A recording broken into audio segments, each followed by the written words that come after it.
Resnā dzejola. Viss, kas mūs nenogalina, viss, ko mēs atceramies, padara mūs resnākas.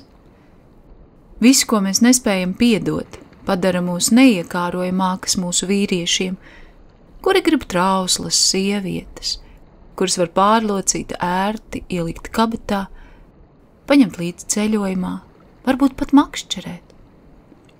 Salocītā sieviete vīriešu krūšu kabatiņā.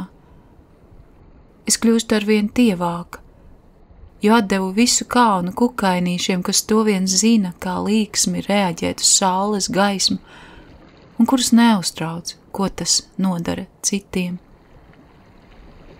Es gribu būt resna un omulīga, un uz katras sava vēdera krokas ierīkot ciematu, bērniem un bēgļiem sabrauktiem ar smago mašīnu pieturā, kur viņi gaidīja autobusu, lai dotos uz darbu, kuru neviens no mums negrib darīt. Mana naba būs ezers, mīkstajos kalnos visiem būs mājvieta, manas stiprās kājas stāvēs stipri kā pārliecība par dzīvību un nāvi. Paies zem platānes, kad sāksies lietus gāze.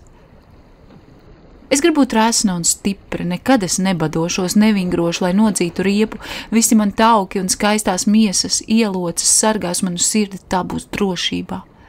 Manas iekšas, manas nieres būs kā mazi bērniņi, manu mīksto sānu spilvenos, mana akna, mana liesa, visi mani orgāni priecāsies par manu resnumu. Viņi rīkos festivālu par godu resnajai, skaistajai sievietei, pateicoties kurai viņi ir izdzīvojuši. Maiks būs mans resnums, un kamēr vien kāds no mazajiem resnās sievietes iedzīvotājiem gribēs atcerēties to, kas viņu nenogalināja, es ļaušu viņiem runāt resnās balsīs.